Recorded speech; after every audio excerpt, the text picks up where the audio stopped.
There is a place where the rules of our world no longer apply. A vast, silent expanse where clouds of gas and dust, painted in hues of violet and crimson, stretch for light years, giving birth to stars in spectacular, violent nurseries. Galaxies spin in a delicate, gravitational dance older than time itself. Look up on a clear, dark night, and you're seeing just a fraction of this cosmic ocean, a static picture that hides the incredible, dynamic, and often deeply bizarre reality of what's actually out there.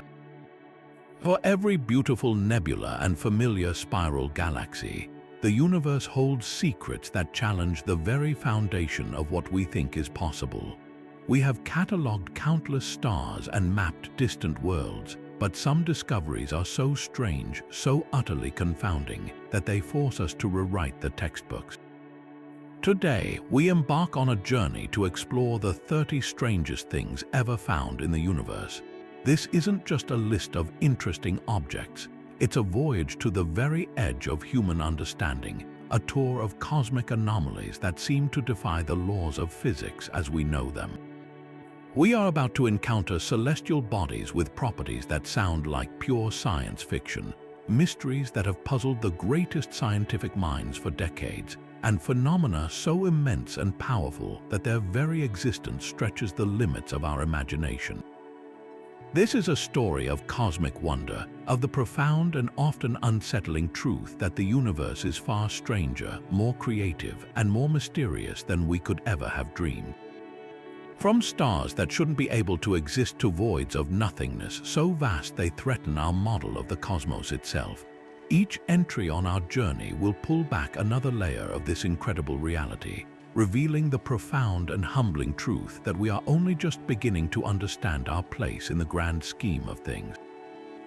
So prepare to have your perception of reality challenged, because what we are about to explore will change the way you see the night sky forever. But our journey into the cosmic unknown begins not with something we can easily see, but with a force we can only feel, a mysterious, relentless pull from the depths of space. For decades, astronomers have known that our galaxy is not simply drifting aimlessly. It is on a collision course with our neighboring Andromeda galaxy. But that's not the whole story. There is another, far more powerful and enigmatic force tugging at us, along with thousands of other galaxies.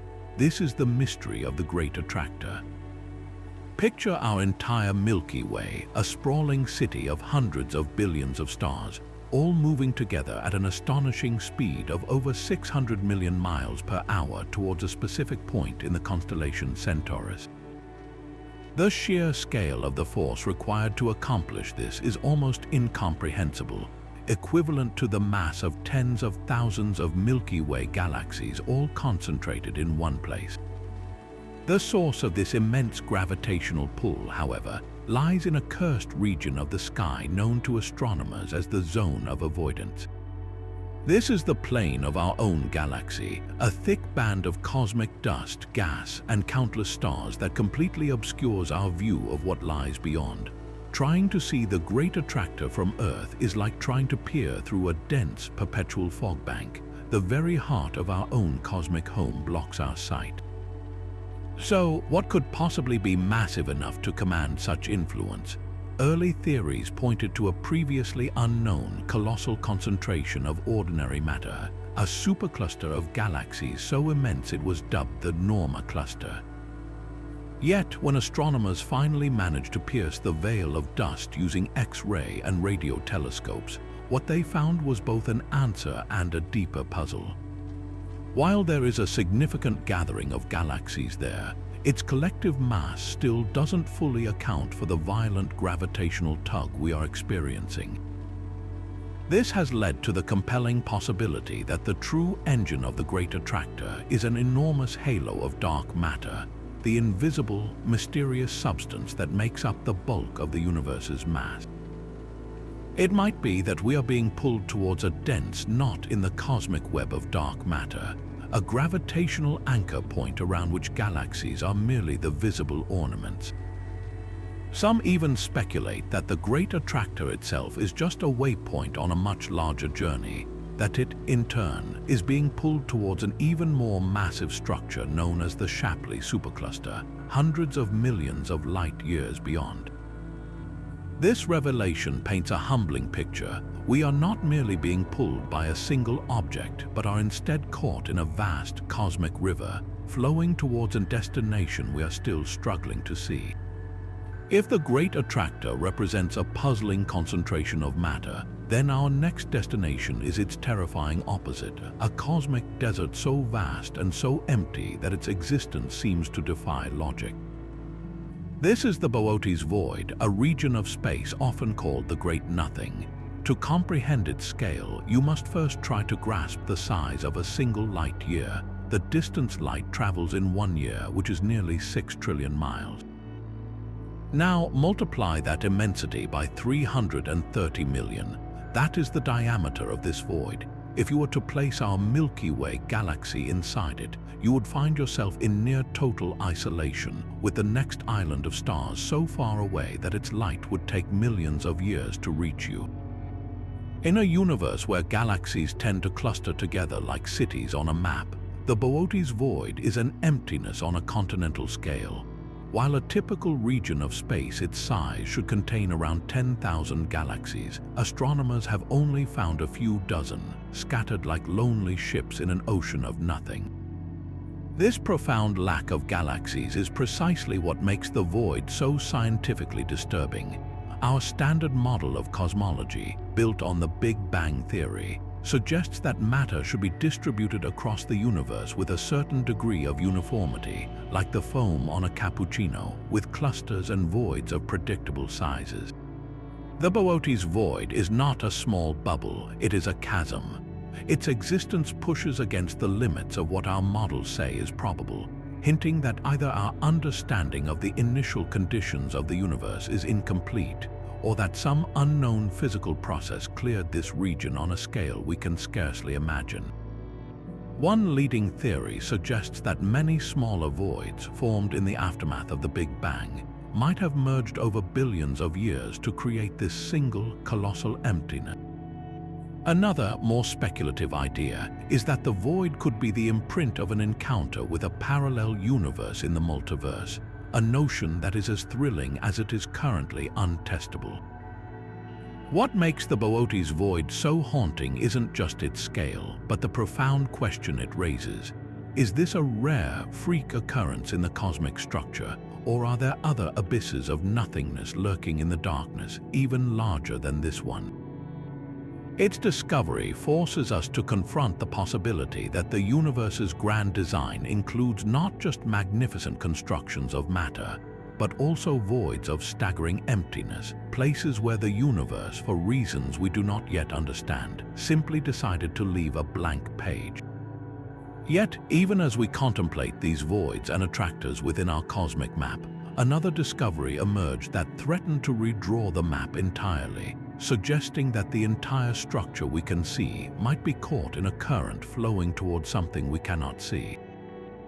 This phenomenon is known as dark flow, like oceanographers who, by studying subtle drifts, deduce the existence of a distant, powerful whirlpool. Astronomers studying the cosmic microwave background, the faint afterglow of the Big Bang itself, found a bizarre and persistent signal. They noticed that hundreds of galaxy clusters scattered across billions of light years were all streaming in the same direction at tremendous speeds, a coordinated motion that should be impossible. According to our fundamental understanding of cosmology, the universe is homogeneous on the largest scales. There should be no preferred direction, no left or right to the cosmos. The gravitational pull from all the matter in the observable universe should cancel out, leaving these vast clusters to move only with the natural expansion of space. The dark flow is a clear violation of this principle. It's as if you were in a vast, calm sea and noticed that every single ship, no matter where it was being subtly but surely pulled in one specific direction, all moving toward a shore that is not on any of their maps. The sheer scale of this motion is what makes it so radical.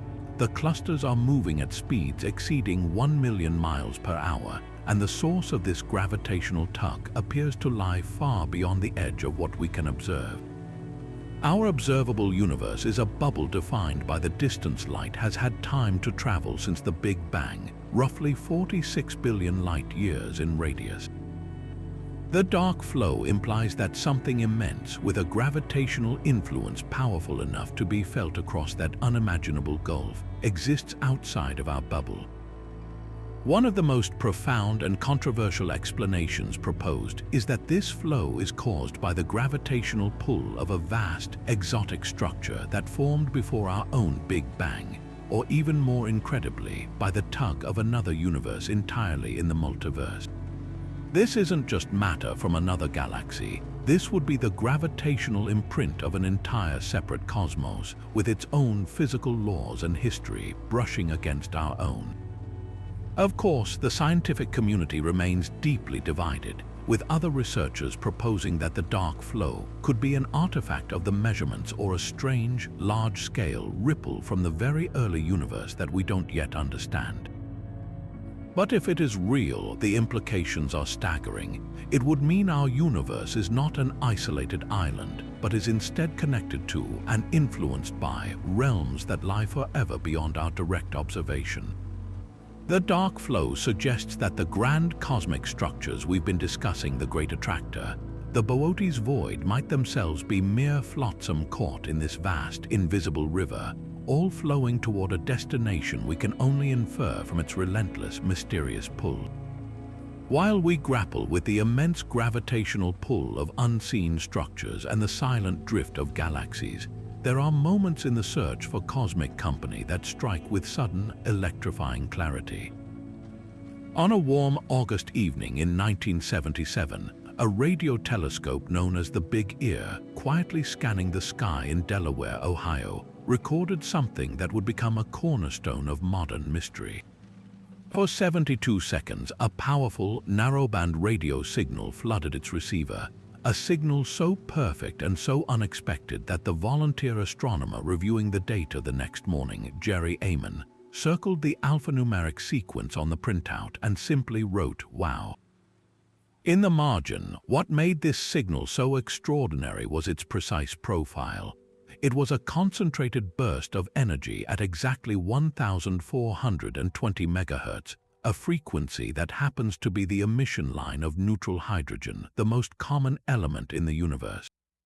This is a quiet channel, a natural choice for any civilization wanting to send a clear, recognizable beacon across the interstellar medium. The signal also displayed the telltale rise and fall in intensity you would expect as the telescope's fixed beam slowly drifted across a stationary celestial source. It was, in every technical sense, the signature of an artificial transmission from a point beyond our own planet. The source appeared to originate from the direction of the constellation Sagittarius, near a star group called Chi Sagittarii. The immediate, heart-pounding question was, of course, who or what could have sent it. The search for a repeat signal became an absolute priority, an obsessive quest that has continued for decades using increasingly sophisticated equipment. Yet, in all the years since that one brilliant, tantalizing moment, the wow signal has never been heard again. It was a cosmic one-hit wonder, a single, perfect note played in an otherwise silent hall.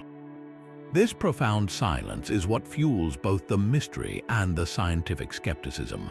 Without a repeat performance, confirmation is impossible, forcing researchers to exhaustively search for natural explanations. The list of proposed culprits is long and creative.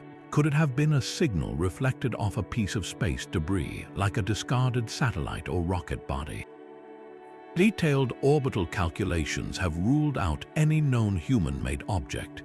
Perhaps it was a cometary outburst, as hydrogen clouds around comets can emit radio waves. However, no known comets were in that specific patch of sky at that precise time. Other suggestions include a maser effect from an interstellar gas cloud, a burst from a previously unknown astrophysical phenomenon, or even a military transmission that was mistakenly classified.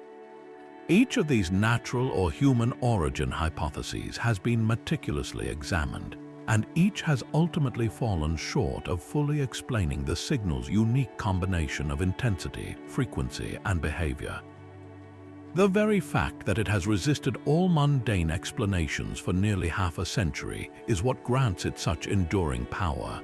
It stands as a haunting possibility, a single data point that whispers of a universe that might be teeming with intelligence, but one where contact is fleeting, random, and perhaps intentionally brief.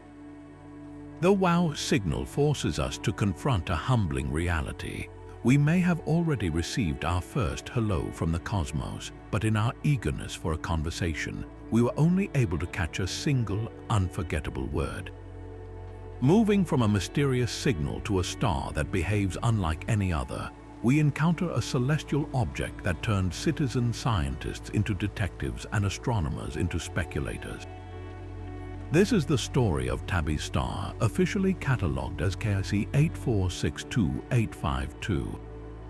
Located about 1,260 light-years away in the constellation Cygnus, this star was just one of over 150,000 monitored by NASA, a Kepler space telescope, which was hunting for planets by looking for the telltale, periodic dips in starlight that occur when an orbiting world passes in front of its sun. Most planetary transits are predictable and symmetrical, causing a tiny, repeating dimming of less than 1%. But Tabby's star was different. The data revealed by volunteer planet hunters on the Planet Hunters website showed drops in brightness that were staggering in their depth and bizarre in their irregularity. The star's light didn't just dip by a fraction, it plummeted by up to 22%, as if something colossal was blocking its light. Even more strangely, these dimming events were not on a regular schedule. Some lasted for days, others for weeks, and their shapes were jagged and asymmetrical, unlike the clean, U-shaped curve of a planet. The star also exhibited a long-term, secular dimming, fading by about 3% over the 4 years Kepler observed it, and then, in a later observation by other telescopes, it dimmed by a staggering 10% over just a few months. This combination of sudden, deep, aperiodic dips and a long-term fading trend made it a total outlier in the astronomical record. The immediate task was to figure out what kind of natural object could possibly be responsible for blocking that much light in such an erratic fashion. A young star could be surrounded by a thick, clumpy disk of planet forming dust and debris, but detailed observations revealed Tabby's star to be a mature, middle-aged star far past that stage in its life.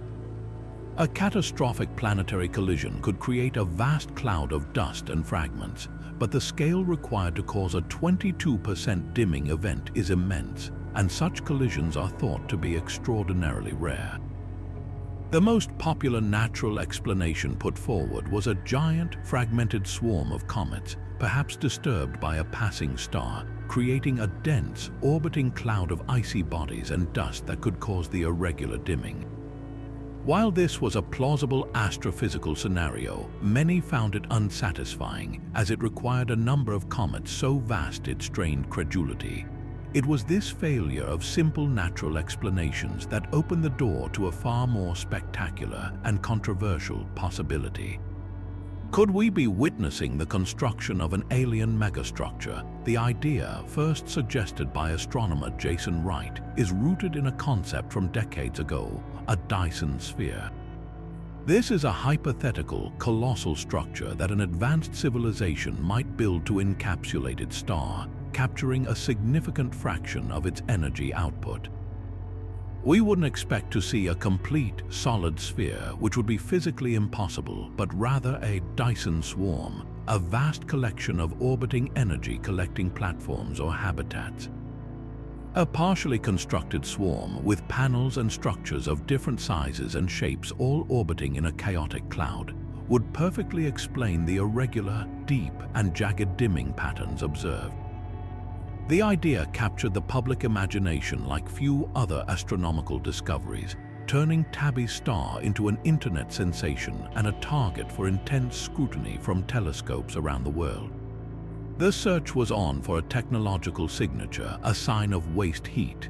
Any structure absorbing that much starlight would have to irradiate the energy as infrared radiation, and so astronomers pointed infrared telescopes toward the star. The results, however, were telling. No significant excess of infrared heat was detected. This was a major blow to the solid megastructure hypothesis, as a cloud of solid objects would inevitably heat up and glow in the infrared. The most compelling evidence to date points toward something more mundane, yet still enigmatic: dust. Detailed follow-up observations that measured how the star dimmed at different colors of light found that it dimmed more in blue light than in red light. This is a classic signature of dust, where smaller particles scatter blue light more effectively, just as our own sky appears blue. This suggests that whatever is blocking the star's light is not made of solid, opaque material, but is rather a fine, opaque dust cloud. The latest research supports a model where a giant, broken-up planet or a swarm of asteroid-like bodies is being pulverized, creating a vast and evolving cloud of dust grains that orbits the star in a complex, clumpy ring. This could explain both the short-term, deep dips and the long-term fading as the dust cloud evolves. Yet, even with this seemingly prosaic answer, the mystery of Tabby's star is far from completely solved. The central question remains: what event could have created such an immense and chaotic dust cloud around a star that is otherwise normal? The process we are witnessing appears to be extraordinarily rare and violent, a destructive event on a scale we have never directly observed before. It serves as a powerful reminder that for all our theories and models, the universe is still capable of producing phenomena that surprise and confound us, pushing us to look closer and question our assumptions about how cosmic systems live and die. From the chaotic and unpredictable dimming of a distant star, we now turn our attention to a structure of breathtaking and almost artificial precision. Drifting through space about 2,300 light-years from Earth, in the constellation Monoceros, is a nebula that seems to defy the very nature of cosmic creation. While most nebulae are magnificent, swirling clouds of gas and dust, turbulent and asymmetrical in their beauty, this one presents a form of stunning geometric clarity. Known as the Red Rectangle Nebula, it appears through our most powerful telescopes not as a blob or a spiral, but as a series of perfectly nested, glowing red boxes, forming a shape that resembles a giant cosmic letter X. Its sharp, angular contours and profound symmetry look less like a natural formation and more like an architectural blueprint or a piece of abstract art deliberately placed in the void. This is not the handiwork of aliens, but rather the spectacular and rare funeral pyre of a dying star, a process that has unfolded with an unexpected and beautiful order. At the heart of this geometric marvel lies a binary star system, two stars locked in a tight orbital dance. One of these stars has reached the end of its life, having exhausted the nuclear fuel in its core and swelled into a bloated red giant. In this final act, it is violently ejecting its outer layers into space. But unlike the explosive, chaotic death throes of a solitary star, which create the familiar, ragged forms of planetary nebulae, the presence of a companion star organizes this stellar death. As the dying giant sheds its atmosphere, the immense gravitational pull and the orbital motion of the smaller companion star funnel this expelled material outward, not in a sphere, but into two powerful, opposing cones of gas and dust. From our vantage point here on Earth, we are looking directly down the barrel of one of these cones, seeing its walls edge on. The nested rectangular appearance arises because these cones are not smooth. They are actually composed of a series of concentric, rippling shells of material. Each shell is a fossil record, a separate pulse of mass ejected from the dying star over thousands of years. As the twin jets of gas expand into space, they create this stunning ladder-like structure, a visible timeline of the star's final millennia.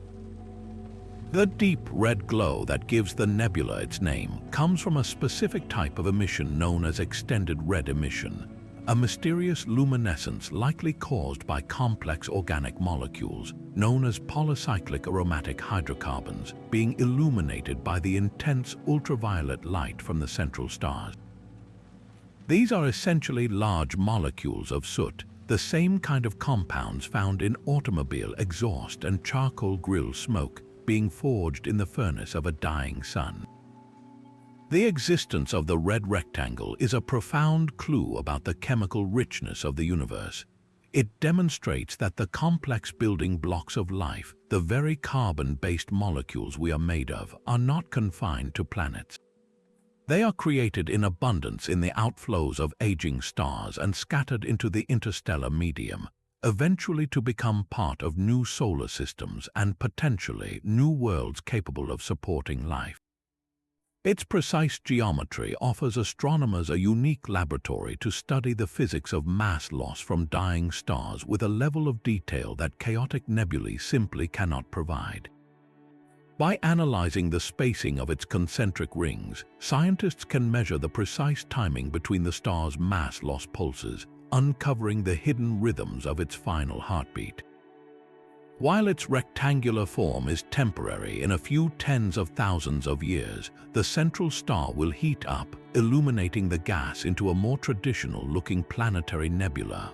For this brief cosmic moment, we are granted a view of stellar death as a process of astonishing structure and symmetry, a rare example of perfect order emerging from the final chaos of a star's life. Following the intricate geometry of the red rectangle, our journey takes us to a structure whose symmetry is so vast and so perfect, it seems to have been drawn with a cosmic compass. Drifting through the expanse of the constellation Serpens, over 600 million light-years from Earth, is Hoag's Object, a galaxy that appears as a flawless celestial bullseye. At its heart lies a brilliant, dense core of ancient yellowish stars, glowing with the warm light of stellar retirement. Surrounding this core is a pristine, perfectly circular ring of younger, hot blue stars, sparkling with the energy of recent birth. Between these two distinct stellar populations lies a gap of profound darkness, a seemingly empty chasm that cleanly separates the ring from the core. This is not a messy, tangled spiral like our own Milky Way. It is a structure of stunning, almost artificial perfection. Discovered by astronomer Arthur Hoag in 1950, it was initially so puzzling that he speculated the ring might be a gravitational lensing effect, an illusion. We now know it is a genuine and profoundly rare type of galaxy known as a ring galaxy, but Hoag's Object remains the most iconic and perfectly formed example ever found. The central mystery is as stark as its appearance. How does a galaxy like this form and maintain such a pristine, isolated structure? The most common mechanism for creating ring galaxies involves a violent head-on collision. Picture a small galaxy like a bullet shooting directly through the center of a larger spiral galaxy. The gravitational shockwave from this cosmic puncture would send ripples of density through the galactic disk, compressing gas and triggering a wave of star formation that propagates outward, creating a brilliant, expanding ring of new stars. This is known as the collisional ring galaxy model, and we have observed other examples like the Cartwheel galaxy that fit this scenario perfectly. But Hoag's Object presents a major problem. There is no sign of a culprit galaxy, no second body that could have served as the bullet. It floats in splendid isolation with no nearby galaxies that could have caused such a disruptive event in the recent past. Furthermore, the core of Hoag's Object is a perfectly round, calm ball of old stars, showing no signs of the disturbance or disruption such a catastrophic collision would inevitably cause. This forces astronomers to consider alternative, more gradual theories for its formation. One compelling idea is that it was born from a massive accretion event billions of years ago. In this scenario, Hoag's Object might have cannibalized a smaller, gas-rich dwarf galaxy. As this doomed galaxy was torn apart, its gas could have been drawn into a stable orbit around the host, eventually settling into a rotating ring far from the core. Over eons, this captured gas would have cooled and condensed, igniting into the brilliant blue ring of stars we see today. Another, more theoretical, explanation involves a phenomenon known as a resonant instability. In a protogalactic disk of gas and stars, certain gravitational resonances can, under very specific conditions, cause the disk to radically reorganize itself. The inner region could contract into a tight central bulge, while the outer material is driven into a stable, star-forming ring at a great distance, leaving a gap in between. This process wouldn't require an external trigger. It would be an inherent instability in the galaxy's own structure, a rare and self-induced metamorphosis. The utter isolation of Hoag's object adds another layer to its mystery. Not only is it a ring galaxy, but it is also classified as a field galaxy, meaning it doesn't belong to any major galaxy cluster or group. It is a cosmic hermit, which may be the very reason for its longevity. In the crowded environment of a galaxy cluster, gravitational interactions with neighbors would have likely distorted or destroyed its delicate ring structure over time. Its solitary existence has allowed this perfect form to endure, giving us a rare glimpse into a stable and incredibly rare galactic configuration. Adding a final twist of cosmic wonder, if you peer into the dark gap between the core and the ring, you can just make out another, even more distant ring galaxy, a faint echo of the same perfect form, hinting that while these structures are rare, the universe may have a secret fondness for creating these stunning cosmic bullseyes. While we continue discovering strange structures and signals from the farthest reaches of the cosmos, a persistent mystery has been orbiting much closer to home for decades, whispering of ancient visitors just outside our atmosphere. This is the legend of the Black Knight satellite, a story that blends misunderstood history, real space debris, and a powerful human desire to believe we are not alone. The tale describes an alien probe of immense age, a silent, non-human artifact that has been circling our planet for 13,000 years, perhaps observing human civilization since its infancy. Proponents of the theory point to a series of strange events as evidence. In the late 19th century, pioneers like Nikola Tesla reported receiving peculiar, repeating radio signals that seemed to originate from space, which he speculated could be an attempt at communication.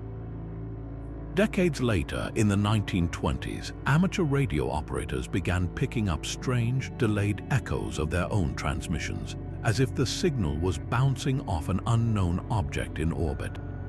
The story truly captured the public's imagination in 1960, when Time magazine reported that the U.S. Navy had detected a dark, unidentified object in a polar orbit, an unusual path for a satellite at the time. To believers, this was the ultimate confirmation. An alien satellite was already here. Photographs from the early space era, most famously a 1998 Space Shuttle Endeavour mission, appear to show a dark, irregular object against the curvature of the Earth, which was quickly labeled by many as the first clear image of the Black Knight. The narrative is compelling and cohesive, painting a picture of a hidden truth that space agencies are deliberately concealing. When we separate the legend from the documented history, however, a different story emerges, one that is just as fascinating in its own right. The anomalous radio signals and echoes reported by Tesla and others have plausible scientific explanations involving natural ionospheric phenomena, where layers of the Earth's upper atmosphere can distort and reflect radio waves in unexpected ways. The dark object tracked by the U.S. Navy in 1960 was almost certainly the remains of a Discoverer satellite, a secret military reconnaissance program whose payload had tumbled into an unexpected orbit. As for the iconic photo from the space shuttle, it was officially identified as a thermal blanket that had been accidentally lost during an earlier spacewalk. The astronauts were performing maintenance, and the bulky, black-covered blanket simply drifted away, becoming just one more piece of human-made debris orbiting the planet. In reality, the name Black Knight itself appears to have been accidentally fused to this myth from a completely different British satellite program. So, if the evidence points so clearly to human spaceflight activity and misidentification, why does the legend endure with such vigor? The answer lies deep in our psychology and our relationship with the unknown. The Black Knight is a powerful modern myth, a symbol for the feeling that official narratives are incomplete or untrustworthy. It represents the thrilling possibility that our history is far grander and more mysterious than we are taught, that proof of extraterrestrial intelligence isn't in some distant star system, but has been with us all along, watching silently from the darkness just above. It taps into a universal curiosity about what might be hidden in plain sight, a cosmic secret waiting to be uncovered not by powerful telescopes, but by ordinary people piecing together clues. The story persists not because of its factual basis, but because it fulfills a profound human need for wonder and the idea that we are part of a story much larger than ourselves. The real Black Knight is not an alien probe. It is a testament to our endless capacity for myth-making, a modern constellation woven from the glittering debris of our own ambition, floating in the vast expanse between what we know and what we dream to be true. But the mysteries are not confined to the distant cosmos or to tales of ancient satellites. Some of the most astonishing structures are being discovered right in our own galactic backyard. Imagine two colossal orbs of intensely energetic radiation, one ballooning upward from the Milky Way's core and the other plunging downward, each spanning a staggering 25,000 light-years from end to end. If you could see them in gamma-ray light, they would dominate the sky, towering over the familiar band of our galaxy like a cosmic hourglass. These are the Fermi bubbles, and their discovery revealed a violent chapter in our galaxy's history that we never knew existed. They were uncovered not by peering through an optical telescope, but by analyzing data from NASA's Fermi Gamma-Ray Space Telescope, which scans the sky for the universe's most powerful form of light. In 2010, astronomers sifting through this data noticed an unexpected and immense haze of gamma rays, a faint but unmistakable structure with surprisingly sharp edges, forming a near-perfect double lobe emanating from the galactic center. The sheer scale is breathtaking. From our vantage point, 26,000 light-years from the core, these bubbles stretch across half the visible sky. Their very existence points to a cataclysmic event, a tremendous release of energy that occurred sometime in the past, blasting material and radiation out perpendicular to the galactic disk. The most prominent theory points an accusing finger at the resident monster at the heart of our galaxy, the supermassive black hole known as Sagittarius A. While it is relatively quiet today, the Fermi bubbles are considered the fossil imprint of a past active phase, a period when Sagittarius A was a voracious active galactic nucleus. In this scenario, a vast cloud of gas or a captured star ventured too close and was torn apart, funneling an immense amount of material into an accretion disk around the black hole. Before this matter could cross the event horizon, a portion of its enormous gravitational energy was converted and launched into space in the form of two opposing, relativistic jets or a single, colossal outflow. This eruption would have acted like a cosmic blowtorch, inflating these giant cavities in the diffuse halo of hot gas that surrounds the Milky Way. The gamma-ray emission we detect is thought to come from the aftermath. As this outpouring of material plows through the galactic halo, it creates shock waves that accelerate particles to nearly the speed of light. And when these ultra-fast particles collide with the ambient light and gas, they generate the high-energy radiation that Fermi observed. However, the black hole eruption is not the only candidate. A compelling alternative theory suggests these bubbles could be the cumulative remnant of a different kind of violent event, a period of frenzied star formation at the galactic center. In this starburst model, the dense central region of the Milky Way experienced a short-lived but intense burst of star birth millions of years ago. This would have created countless massive stars that lived fast, died young, and exploded as supernova in a relatively synchronized fashion. The combined force of hundreds or thousands of these stellar explosions could have collectively pumped enough energy into the surrounding medium to blow a giant bipolar superbubble, essentially a galactic-scale wind. Determining the exact trigger is an active area of research, and clues may lie in the bubble's age and the specific particles they contain. Recent observations have detected corresponding structures in X-ray and radio wavelengths, adding more detail to their anatomy and reinforcing the idea of a powerful, one-time outburst. The leading estimates place the age of the Fermi bubbles at a few million years old, a mere blink in cosmic time, suggesting that our galactic center was a dramatically different and far more violent place when early human ancestors were first walking the Earth.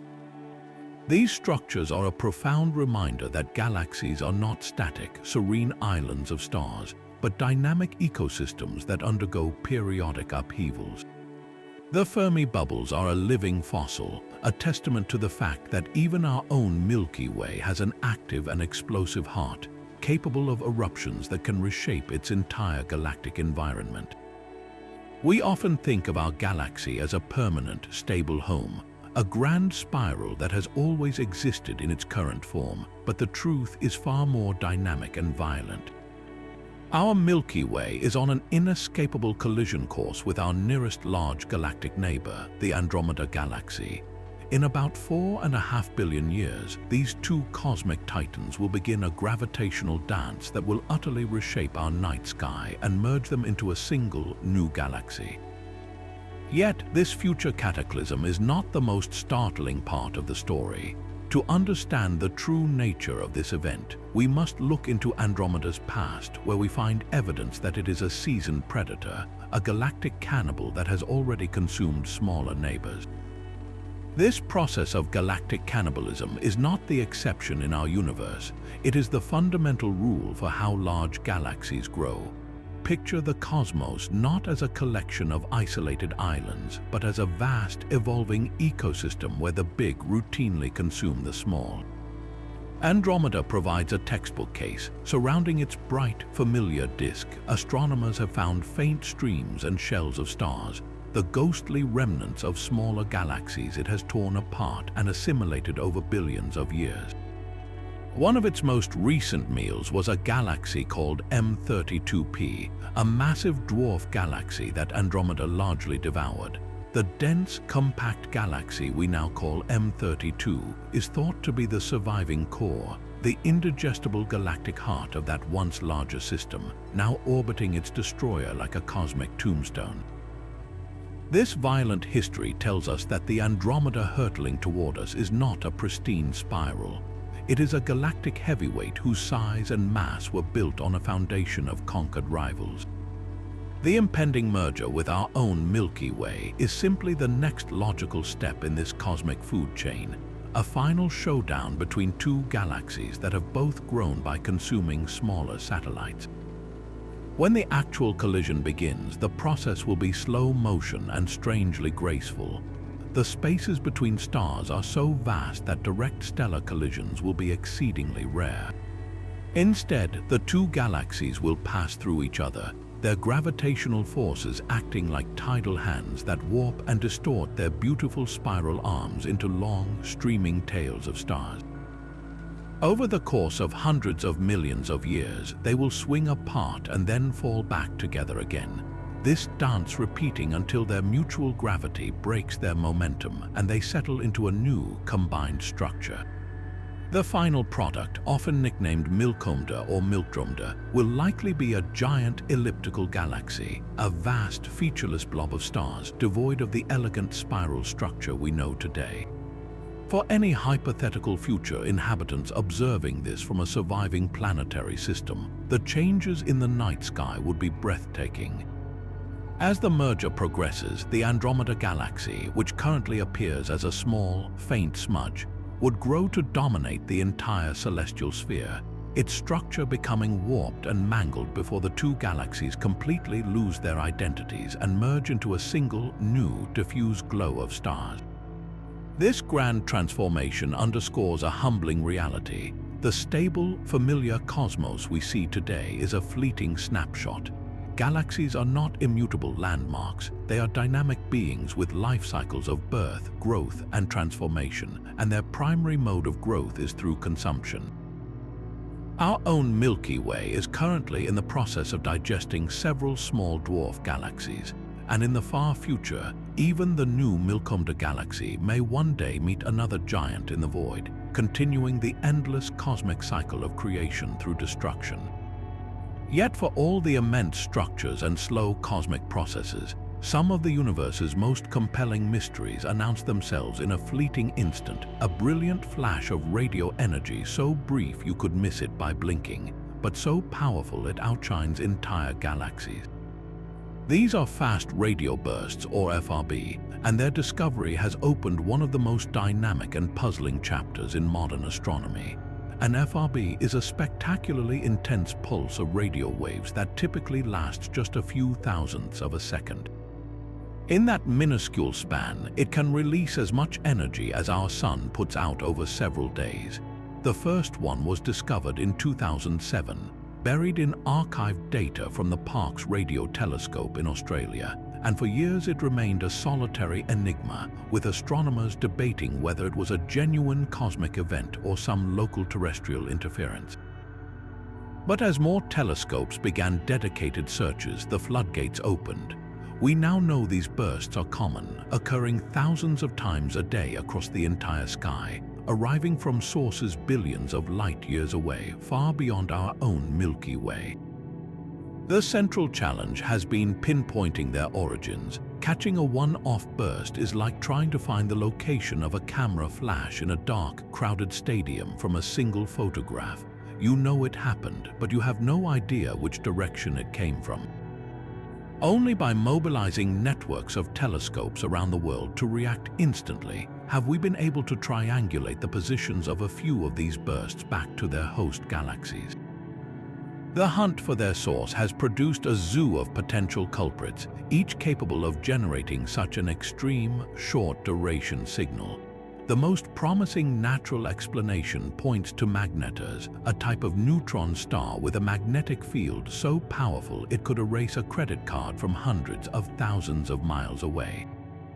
These objects are known to produce violent starquakes and immense magnetic flares, and in recent years, astronomers witnessed an FRB emanating from a known magnetar within our own galaxy, providing the first concrete link.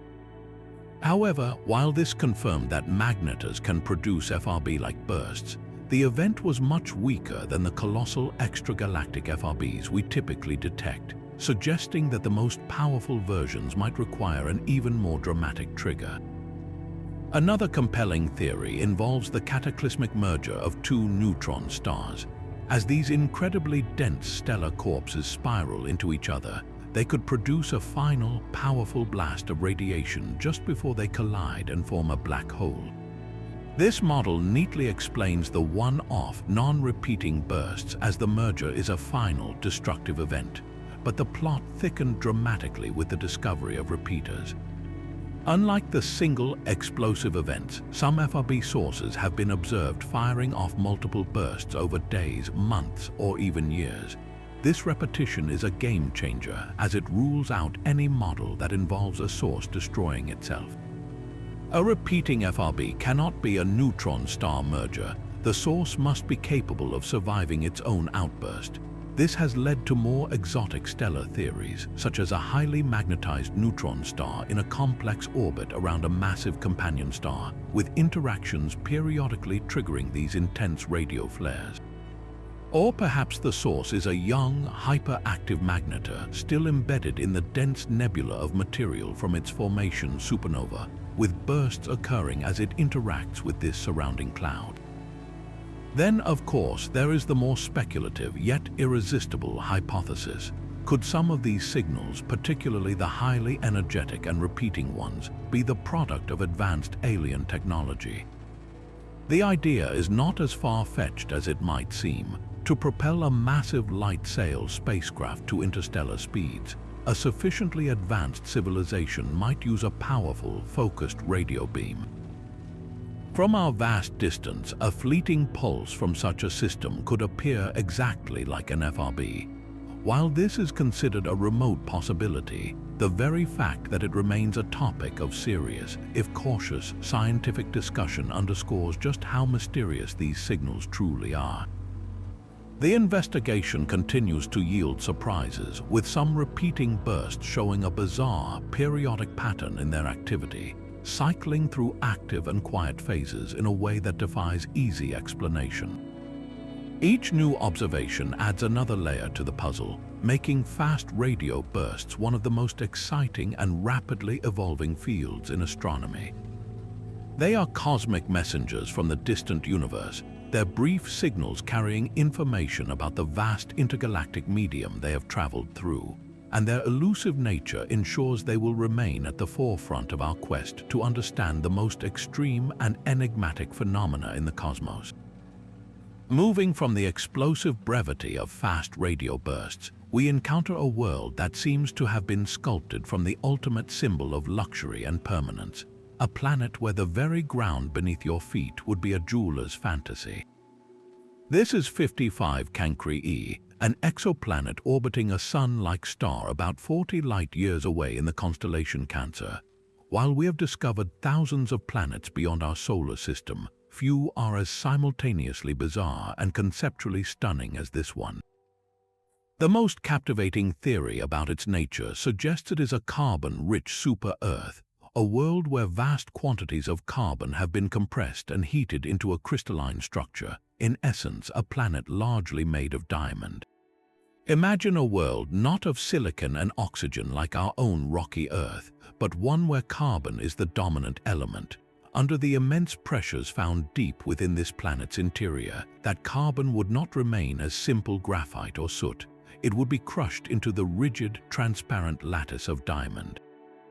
Current models suggest that as much as 1/3 of the planet's mass, a volume potentially 3 times the size of Earth, could exist in this crystallized state, forming a geological reality that is almost incomprehensible in its extravagance. The conditions on its surface, however, are anything but luxurious. 55 Cancri E is locked in an impossibly tight orbit around its host star, so close that a full year, one complete trip around the Sun passes in just 18 hours. This proximity creates a world of extremes. The dayside temperature is believed to soar to nearly 4,900 degrees Fahrenheit, hot enough to melt most metals and even vaporize rock. This scorching heat likely means the planet lacks a substantial atmosphere, as any gases would have been boiled away by the intense stellar radiation eons ago. For a long time, astronomers assumed this close orbit also meant the planet was tidally locked, with one hemisphere permanently facing the star in a blistering, eternal day, and the other plunged into a perpetual, frigid night. However, more recent observations have complicated this picture. Detailed studies of the planet's thermal emissions suggest it might not be locked at all. Instead, it might be rotating in such a way that the star's heat is distributed more evenly, perhaps due to a thick, global magma ocean that effectively circulates the immense thermal energy. This leads to a truly infernal vision, a world not with solid continents, but with an entire surface that is a rolling, global ocean of molten lava, constantly churning under the heat of a star that appears gigantic in its sky. In this model, the diamond interior would be hidden beneath this seething, incandescent sea. The discovery of a world like 55 Cancri E fundamentally challenges our models of planetary formation. Our own solar system is relatively carbon-poor, with planets like Earth forming from silicon-oxygen-dominated dust and rock. 55 Cancri E tells us that around stars with a higher carbon-to-oxygen ratio, the very building blocks of planets can be completely different. In such a system, carbon compounds like carbides and graphite would condense out of the protoplanetary disk instead of silicates, leading to the creation of carbon-based terrestrial worlds. This opens up a universe of exotic planetary possibilities we are only beginning to explore. There could be planets with layers of graphite, landscapes of solid diamond mountains peeking through lava seas, or even worlds where it rains liquid diamonds in the deep, pressurized atmospheres of gas giants.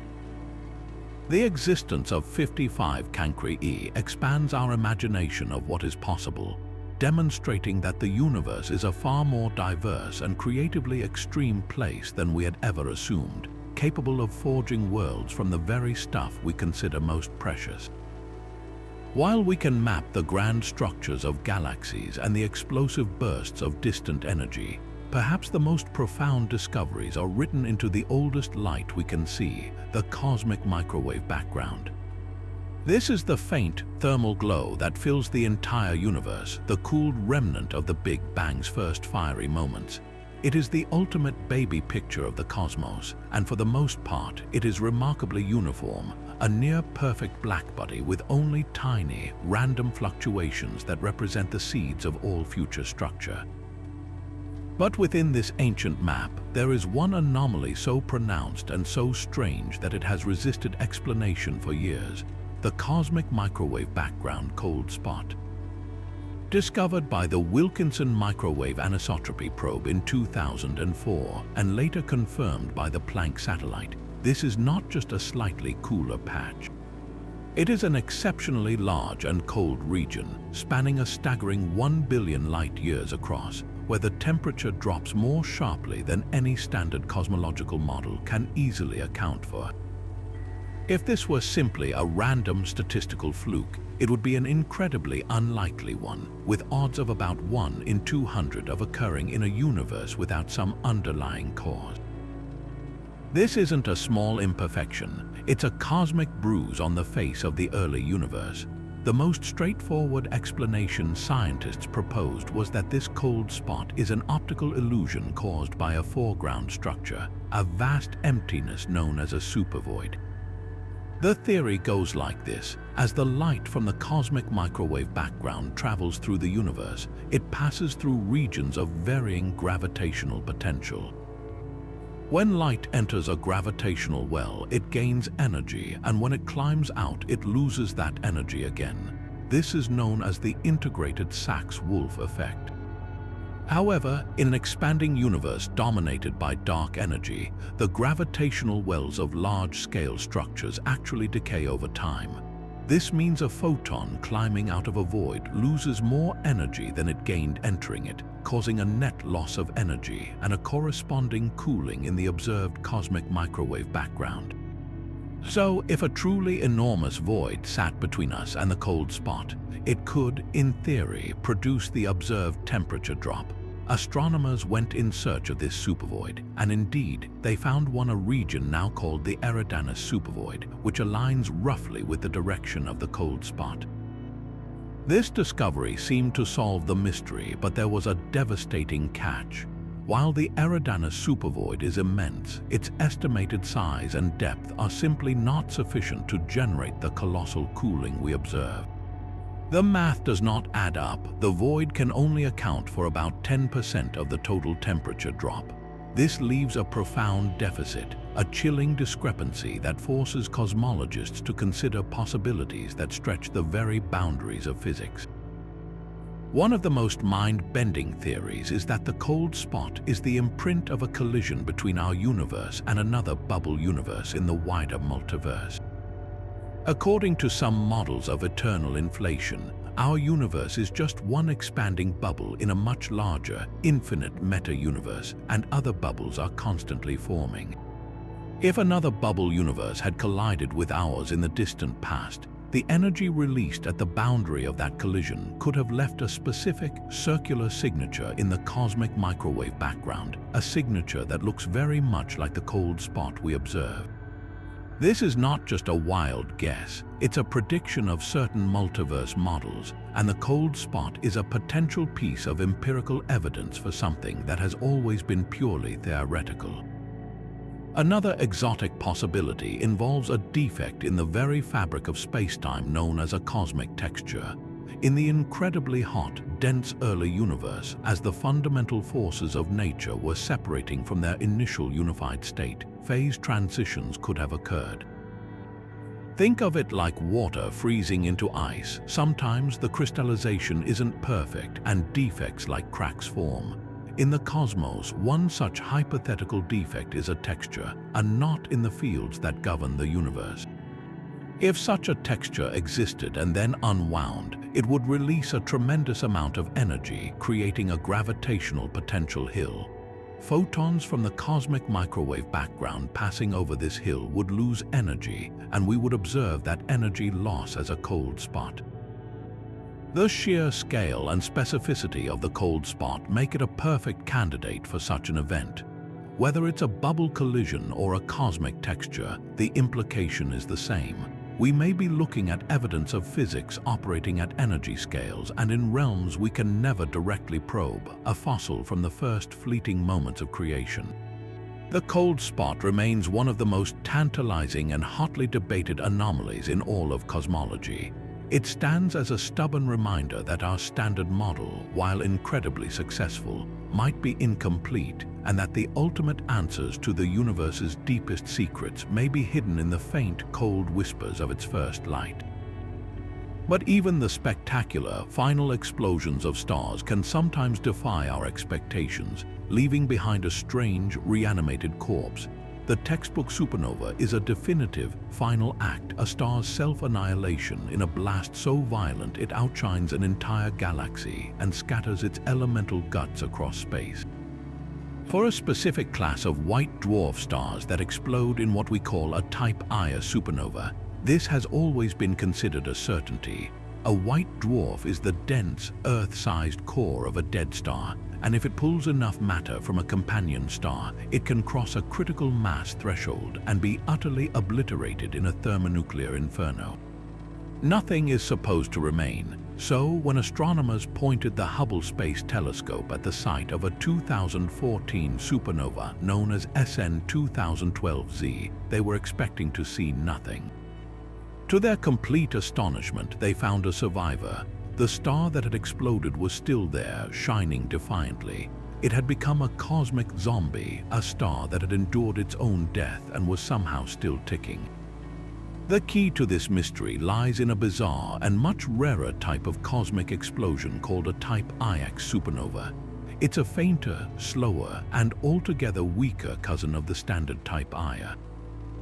The leading theory for this strange event involves the same basic setup: a white dwarf in a binary system siphoning fuel from a partner. But in the IX scenario, the explosion unfolds differently. Instead of a single, instantaneous detonation that rips the entire star apart from the inside out, it's thought to be a much more uneven, fizzling burn. The nuclear flame might sputter and travel through the star in a way that doesn't completely unbind it. Imagine lighting a firework that fizzles and burns with a brilliant flash but doesn't fully explode, leaving a charred, smoldering husk behind. That's essentially what seems to happen to a Type IX white dwarf. The explosion is powerful enough to blast a significant portion of the star's material out into space, creating the supernova we observe, but the sheer force and energy are insufficient to completely overcome the star's own immense gravity. The inner core of the white dwarf, perhaps half of its original mass, holds together, recoiling from the blast but ultimately surviving as a scorched, bloated remnant. The case of SN 2012Z is uniquely powerful because Hubble had, by pure fortune, captured an image of that exact patch of sky years before the explosion. When astronomers compared the pre-explosion photo to the post-explosion image, they saw the star that would become the supernova progenitor. And then, after the light from the blast faded, they could see a source of ultraviolet light still glowing at the exact same location. This was the zombie star, the leftover remnant. It wasn't just a cloud of debris, it was the star itself, now stripped, heated, and violently disrupted, but very much still in existence. This single observation transformed Type IX supernova from a theoretical curiosity into a confirmed, astonishing stellar pathway. This discovery forces a dramatic rewrite of our understanding of stellar death. We've long classified supernova into neat categories, with type Ia representing a clean, total disintegration. The existence of the zombie star reveals a continuum of destruction. A star can undergo a supernova and yet not truly die, entering a new, bizarre phase of existence. What happens to such a remnant? It is likely an incredibly strange object, much larger and hotter than the original white dwarf and expanding outward. It may eventually collapse back under its own gravity over millions of years, reforming into a new white dwarf with a bizarre chemical composition forged in a failed explosion. Or it might continue to slowly eject mass, creating a unique nebula around itself. This zombie star and its kin teach us a profound lesson about the universe's creative violence. Even the most seemingly final cosmic events can have survivors, and the physics of stellar explosions is far more nuanced and diverse than we ever imagined. And just when we think we have the cosmic life cycle of stars and their remnants figured out, the universe delivers another surprise, this time hiding in plain sight within our own galactic neighborhood. Tucked away in the constellation Monoceros, the Unicorn, a mere 1,500 light-years from Earth, lies a black hole so unusual it was almost overlooked. What makes this object, officially named Monob 1, so extraordinary is not its power but its profound lack of it. This is the Unicorn, the smallest stellar mass black hole ever discovered, a cosmic featherweight tipping the scales at just about 3 times the mass of our Sun. Its existence challenges our most fundamental ideas about how these gravitational monsters are born, because according to standard theory, a star must be at least 20 times more massive than the Sun to leave behind a black hole after its supernova. Anything less massive is predicted to create a dense neutron star. The Unicorn, with its meager 3 solar masses, sits right on the precipice of that theoretical boundary, blurring the line between what should become a neutron star and what can collapse into a black hole. It forces us to ask a startling question. Have we been missing an entire population of small, quiet black holes simply because we didn't know how to look for them? The discovery of the Unicorn wasn't the result of seeing the black hole itself, as these objects are famously dark. Instead, astronomers detected its presence by observing the subtle, yet telling, dance of its companion star, a bloated red giant. As the two objects orbit a common center of mass, the black hole's immense gravity tugs on the giant star, distorting its shape. From our distant vantage point, this gravitational pull causes the star's light to periodically dim and brighten in a specific, repeating pattern, as if it were being stretched into a teardrop shape. This tidal distortion effect, distinct from the clean dip of a planetary transit, was the key clue. Furthermore, meticulous tracking of the red giant's motion revealed a subtle wobble, the telltale sign of an invisible companion exerting a gravitational pull. By combining these 2 lines of evidence, the tidal distortion and the orbital wobble, astronomers could not only confirm the presence of the unseen object, but also calculate its mass with remarkable precision. The result was a shock, a 3-solar mass object confined into a space so small that it could not possibly be anything other than a black hole. The implications of this discovery are immense. If one such lightweight black hole can be found so close to us, it strongly suggests that our galaxy could be teeming with thousands or even millions of similar objects that have so far evaded detection. They are the cosmic ghosts, the quiet solitary rogues that don't actively feed on companion stars and therefore don't produce the telltale X-ray emissions that have been our primary method of finding black holes in binary systems. The Unicorn represents a new class of dormant, low-mass black holes, and its discovery pioneers a new hunting technique. Astronomers are now reanalyzing data from countless other red giant stars, looking for that same signature tidal pull, and the early signs are promising. Several other candidate systems have already been identified, hinting at a vast hidden population we've been oblivious to until now. This forces a significant rethink of stellar evolution. How does a star end its life and produce such a small black hole?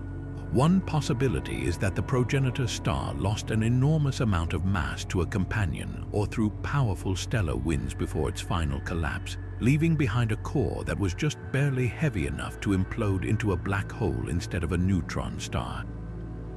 Another, more exotic, theory involves the merger of two neutron stars, which could potentially create a low-mass black hole if their combined mass exceeded a critical threshold.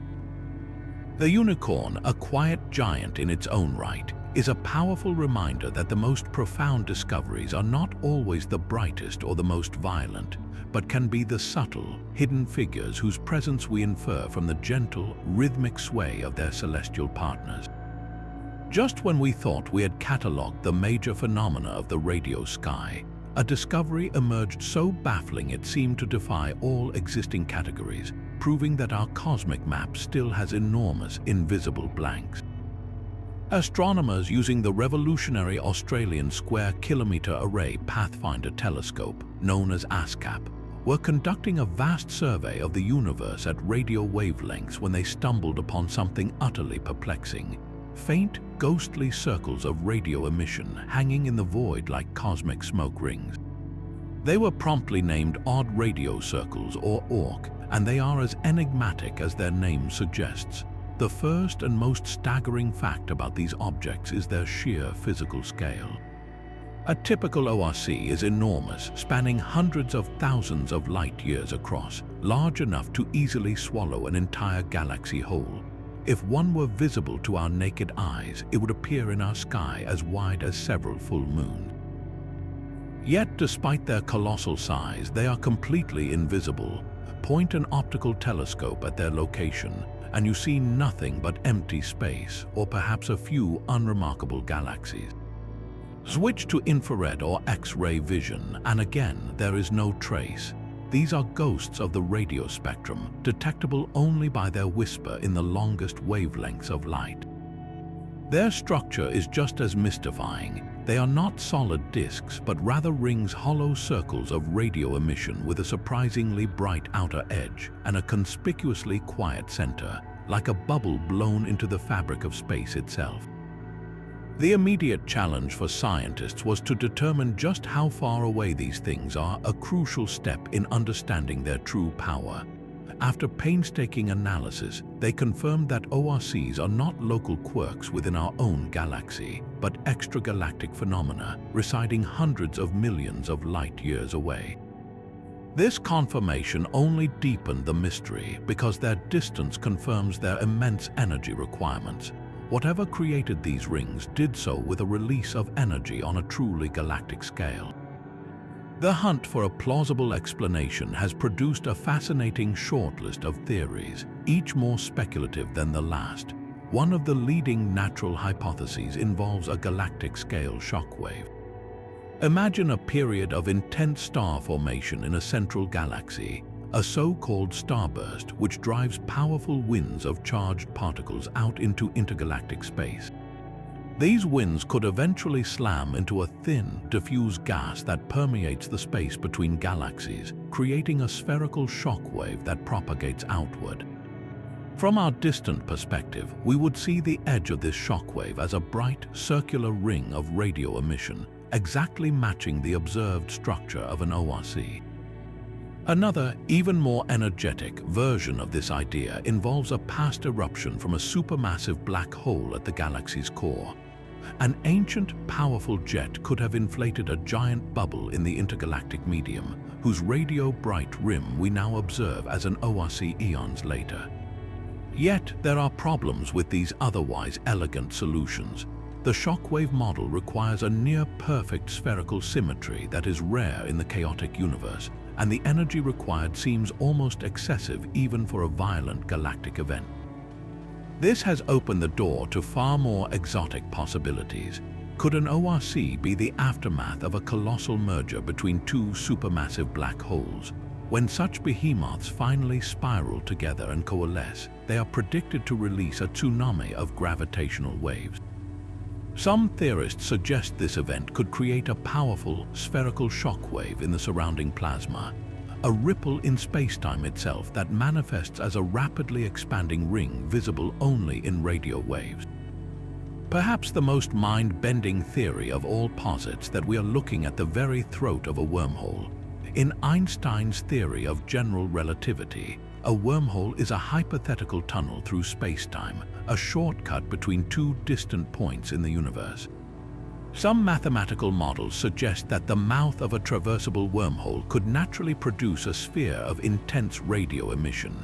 If this is what we are seeing, then an ORC would not be an object at all, but a window, a portal to another time or place in the cosmos, its circular form marking the boundary between our universe and whatever lies beyond. While this remains a highly speculative idea, the very fact that it is being seriously discussed highlights just how revolutionary the discovery of ORCs truly is. They represent a completely new class of astronomical object, one that was entirely unknown to science just a few years ago. Their existence tells us that there are entire chapters of cosmic physics we haven't even begun to read, phenomena that play out on the grandest of stages yet reveal themselves only in the faintest of signals.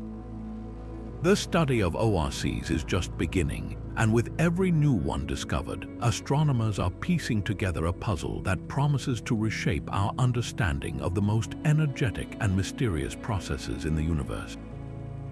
From the ghostly radio rings that defy explanation, we turn to one of the most beautiful and celebrated images in all of astronomy, a sight that has become a universal symbol of cosmic creation. The Pillars of Creation, captured in stunning detail by the Hubble Space Telescope in 1995, presents three towering columns of cold interstellar gas and dust within the Eagle Nebula.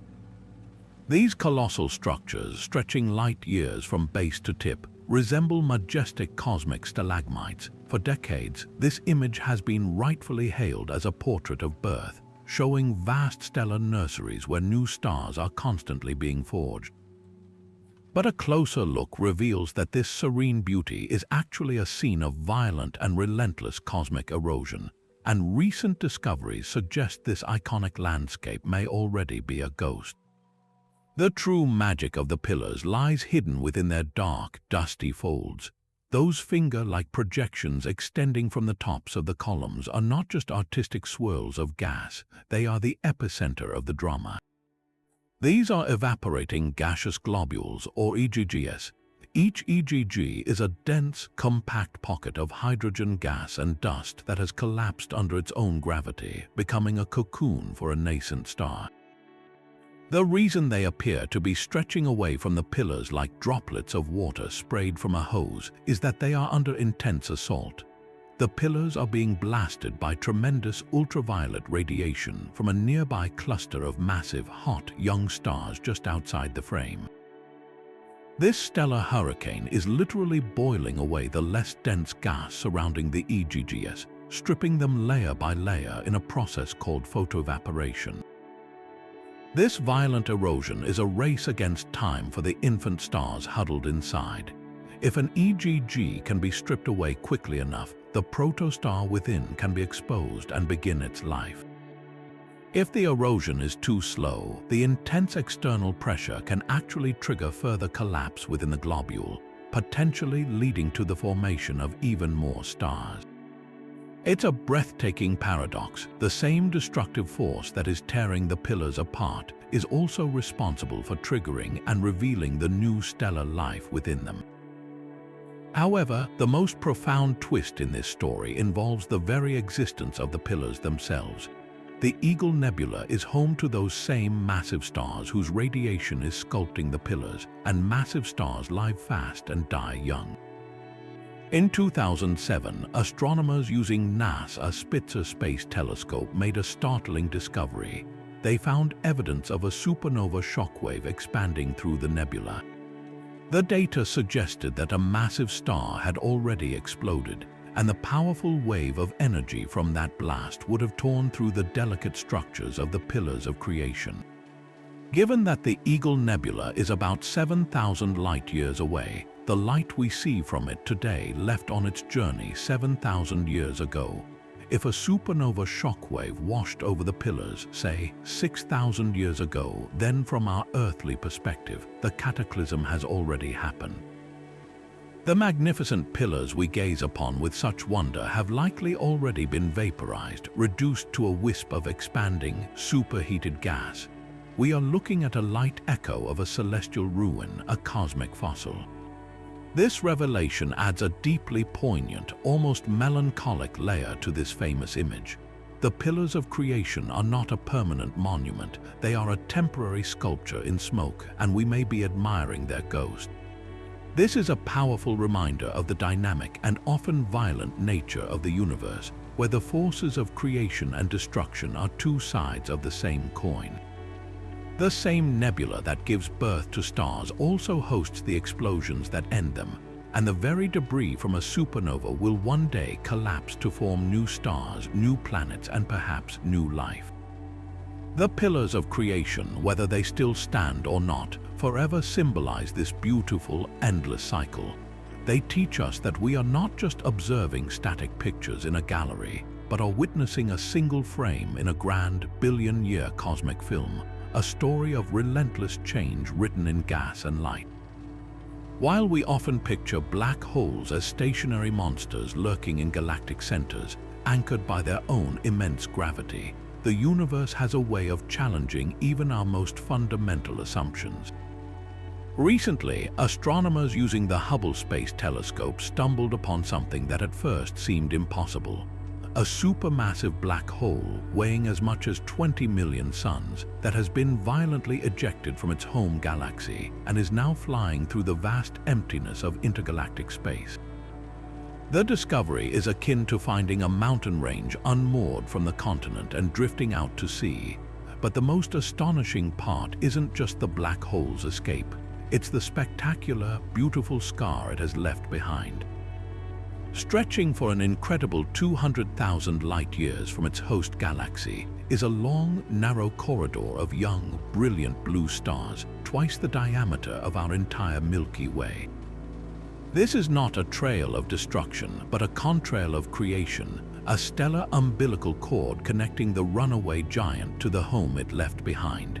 The leading explanation for this cosmic catapult is a scenario of almost unimaginable violence, a gravitational duel between three supermassive black holes. We know that galaxies grow through collisions and mergers. When two galaxies merge, the supermassive black holes at their cores eventually sink to the center of the new combined galaxy, forming a binary pair. If a third galaxy then joins the fray, bringing its own supermassive black hole, the stage is set for chaos. The three black holes engage in a complex gravitational dance, a celestial game of billiards where the interactions can fling one of the participants outward at tremendous speed. In this case, it's believed two of the black holes formed a tight binary system, while the third was sent careening away. The runaway wasn't ejected alone, however. It dragged along a vast retinue of gas, dust, and stars from the galactic core. As this compressed, superheated material was forced along at near incredible velocities, it created the perfect conditions for a frenzy of star birth. The black hole, in its headlong flight, is essentially plowing through the thin intergalactic medium, concentrating the gas ahead of it and triggering the formation of the spectacular star trail we observe. It's a bizarre paradox, one of the universe's most destructive objects acting as a catalyst for new life. This discovery has profound implications for our understanding of galaxy evolution. For decades, a major puzzle in astronomy has been the question of how supermassive black holes end up in the centers of almost all large galaxies. The runaway black hole provides compelling, direct evidence for a key process: the hierarchical merging of both galaxies and their central black holes. It shows that these mergers are not always clean, orderly affairs. They can be sloppy and explosive with dramatic consequences. Furthermore, it suggests that nomadic, homeless supermassive black holes may be far more common than we thought, silently drifting through the dark voids between galaxies. Some estimates suggest that thousands of such rogue giants could be wandering the cosmic wilderness, completely invisible to our telescopes because they are no longer actively feeding on surrounding gas. The discovery also forces us to reconsider the environments at the hearts of galaxies. The traditional view of a single, placid supermassive black hole presiding over its domain is replaced by a more dynamic and chaotic picture. Galactic centers, especially in the early, crowded universe, may have been turbulent arenas where multiple black holes jostled for dominance, with ejections being a natural mechanism for regulating their numbers and preventing the cores of galaxies from becoming overly dense. This single observation opens a new window into the most energetic gravitational interactions in the cosmos, revealing that even the mightiest objects are not immune to being thrown from their thrones, and in their exile, they can inadvertently paint the darkness with the brilliant light of new suns. Spinning more than 800 million miles from the Sun, shrouded in bands of pale gold and butterscotch, Saturn is a world defined by its serene and majestic beauty, a gas giant that seems the very picture of cosmic tranquility. Yet, hidden beneath its familiar, placid cloud tops at the very top of the world, rages one of the most bizarre and persistent meteorological phenomena ever observed in our solar system. When the Cassini spacecraft first peered into the darkness of Saturn's North Pole during its long winter, it did not find a typical, chaotic swirl of storms like the hurricanes of Earth or the Great Red Spot of Jupiter. Instead, it found geometry. There, fixed with the precision of a cosmic compass, was a perfect gargantuan hexagon, a six-sided cloud pattern wrapping around the entire pole like a colossal celestial crown. This is not a small feature. Each of its six sides is longer than the diameter of our entire planet Earth, making the entire structure wide enough to easily swallow four of our worlds lined up in a row. For decades, through the long Saturnian seasons, this stunning geometric shape has remained locked in place, a stable and unwavering feature in an atmosphere otherwise known for its turbulent winds and churning storms. Its sheer longevity is what makes it so scientifically confounding. On Earth, weather systems are transient, forming and dissipating over days or weeks. Even Jupiter's Great Red Spot, while centuries old, is a slowly shrinking vortex. Saturn's hexagon, however, has been watching the stars turn for at least 40 years, since it was first hinted at in Voyager flyby data in the 1980s, and it showed no signs of fading when Cassini ended its mission in 2017. It is a permanent planetary scale landmark, and its existence challenges our most fundamental ideas about fluid dynamics. The prevailing explanation for this six-sided wonder lies not in alien architecture, but in the deep, hidden physics of rotating fluids. Imagine a pot of water on a spinning turntable. If you stir the water in the center, you will create a small vortex, but if you spin the entire pot very fast and then disturb the fluid at its edges, something strange can happen. Under the right conditions, the flowing liquid can spontaneously organize itself into stable, standing waves with distinct geometric shapes. This is essentially what scientists believe is happening in Saturn's upper atmosphere. The hexagon is thought to be a manifestation of a giant meandering jet stream, a river of air screaming along at over 200 miles per hour that is pinned to the planet's north pole. As this jet stream encounters different wind speeds and atmospheric densities, it develops a stable, nonlinear wave. The mathematics of this specific system, governed by the planet's rapid rotation and the particular shear forces within the atmosphere, favor a six-sided waveform over any other shape. It is a planetary scale version of a phenomenon you can create by spinning a coin on a table. For a brief moment as it wobbles, it might settle into a stable, multi-sided oscillation before falling flat. On Saturn, the conditions are just right for this hexagonal wobble to persist indefinitely. What makes the hexagon so uniquely perplexing, especially when contrasted with the polar regions of other planets, is its stark order. Jupiter's poles, revealed by the Juno spacecraft, are a beautiful but chaotic tapestry of multiple, swirling cyclones, like a cluster of grapes with no overarching geometric pattern. Neptune and Uranus also exhibit messy, turbulent vortices. Saturn's hexagon stands utterly alone in its perfection. Adding to the mystery is the activity within its walls. The hexagon acts as a barrier containing the weather inside it. High-resolution images from Cassini showed that the interior of this six-sided cell is a cauldron of smaller storms and swirling clouds, yet none of them seem to disrupt the integrity of the overarching geometric boundary. It's as if an invisible fence has been erected within which the atmosphere is free to churn, but the fence itself remains unmoved and unbroken by the chaos it contains. This stability suggests that the hexagon is a deeply rooted feature, its engine buried far below the visible cloud tops we can observe. The persistent nature of this geometric storm offers planetary scientists a unique natural laboratory. By studying it, they can probe the hidden depths of Saturn's atmosphere, understanding how energy is transferred from the planet's hot interior up through the cloud layers to power these colossal, structured winds. It serves as a humbling reminder that the laws of physics can paint with a startlingly diverse palette, creating not only the beautiful randomness of Jupiter's turbulent storms, but also the perfect, enduring geometry of Saturn's northern hexagon, a six-sided sentinel standing guard over a pole of a world we are only just beginning to understand. Returning to the star that ignited a firestorm of scientific and public speculation, we find KIC 8462852, Boyajian star, offering an even richer and more nuanced mystery upon closer inspection. The initial Kepler data, which revealed those staggering, irregular drops in brightness, was only the first chapter in a story that continues to unfold. What made the observation so deeply unsettling was not just the depth of the dimming, up to 22% of the star's light vanishing, but the bizarre character of these events.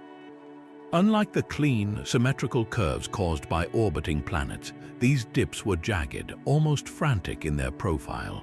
The light curve would plummet sharply, hold at a deep minimum, and then often rise again in a series of uneven steps, suggesting a transiting object with a highly complex and irregular structure, something more like a swarm of disparate fragments than a single solid sphere.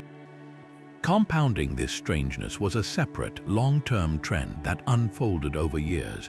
The star's overall brightness was also slowly but steadily fading. This combination of sudden, violent eclipses and a gradual, persistent dimming created a puzzle with multiple, interlocking pieces, a phenomenon without any clear parallel in our astronomical records. The role of everyday people in this cosmic detective story cannot be overstated. When professional astronomers were overwhelmed by the sheer volume of data from the Kepler mission, they turned to the public through the Planet Hunters Citizen Science Project.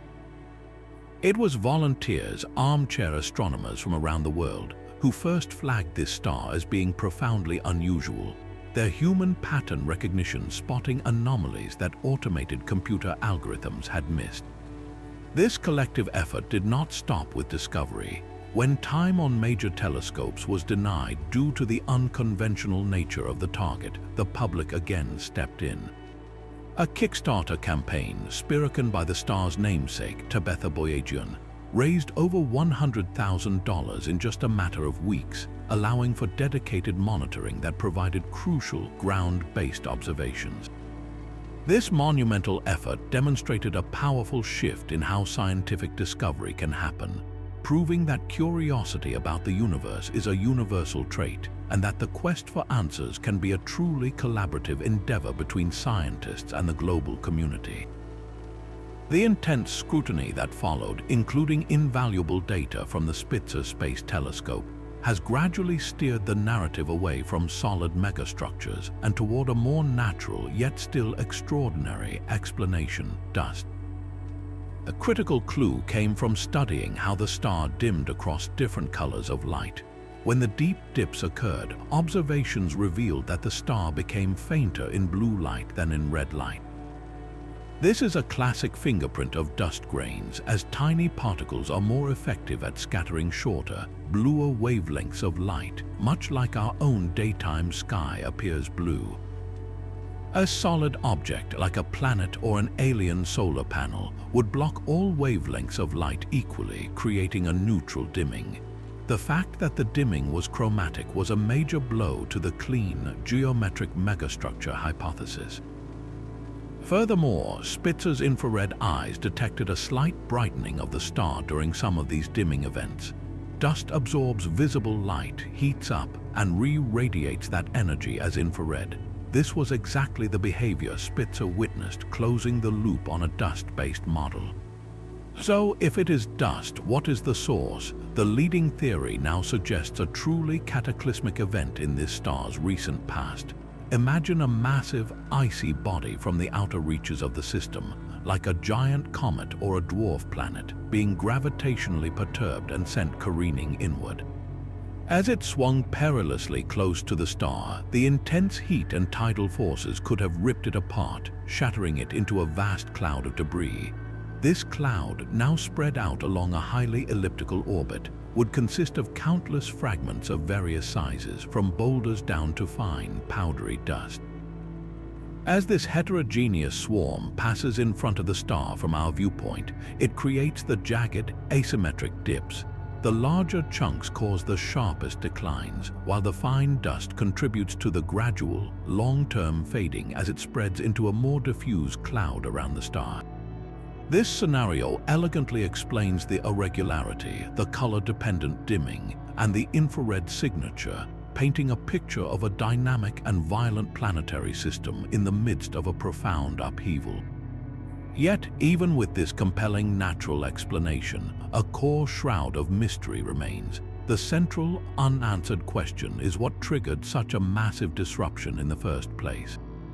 The scale of the dust required is immense, far beyond what we see in our own solar system, even during its most chaotic early days. Could a distant, unseen planet have gravitationally kicked this massive object into its suicidal plunge? Or is the star itself behaving in a way we don't fully understand, perhaps through unusual magnetic activity that is helping to propel the dust away? The very rarity of Boyajian stars suggests we are witnessing an exceptionally uncommon event, a brief and violent phase in the life of a planetary system that we are lucky, or perhaps unlucky, to have caught in the act. It stands as a powerful testament that the universe is still full of dramatic, one-off events that challenge our models and force us to continually revise our understanding of how celestial bodies form, interact, and ultimately meet their end. The alien megastructure may have faded from likely explanation, but in its place we have a confirmed, real-time cosmic disaster, a reminder that the truth is often just as strange and certainly more creatively destructive than our wildest fiction. But for all the colossal structures and bizarre objects we've encountered, from the silent pull of the Great Attractor to the fleeting brilliance of fast radio bursts, there is one mystery that binds them all together, a ghost that permeates every corner of the cosmos. This is the enigma of dark matter. It is not a single, strange object you can point a telescope at, but rather an overwhelming presence we can only infer from its shadow. The evidence for this invisible component of the universe is etched into the very motion of galaxies and the bending of light itself, forcing us to accept a humbling reality. The universe we see, all the stars, nebulae, and galaxies, is just the visible frosting on a vast, unseen cake. The story begins not in the depths of space, but in the 1930s with a brilliant and meticulous astronomer named Fritz Zwicky. He was studying the Coma Cluster, a massive gathering of galaxies, and decided to measure its total mass in two different ways. First, he added up the mass of all the visible stars and gas he could see. Then he calculated the mass required by observing how fast individual galaxies were orbiting the center of the cluster. The two numbers should have been roughly the same, but they weren't. They were off by a factor of hundreds. The galaxies were moving so quickly that the cluster's gravity, based on its visible matter, should have been utterly incapable of holding them together. The entire system should have flown apart eons ago. Zwicky proposed that there must be some form of dunkle materie, or dark matter, providing the extra gravitational glue. For decades, his idea was largely ignored, considered a curiosity. The definitive proof came decades later from the work of astronomer Vera Rubin. She was meticulously mapping the rotation curves of spiral galaxies, essentially charting how fast stars orbit around the galactic center at different distances. According to the laws of gravity, stars on the outer edges of a galaxy, far from the central bulge of mass, should orbit much more slowly, just as Pluto moves more sluggishly around the Sun than Mercury does.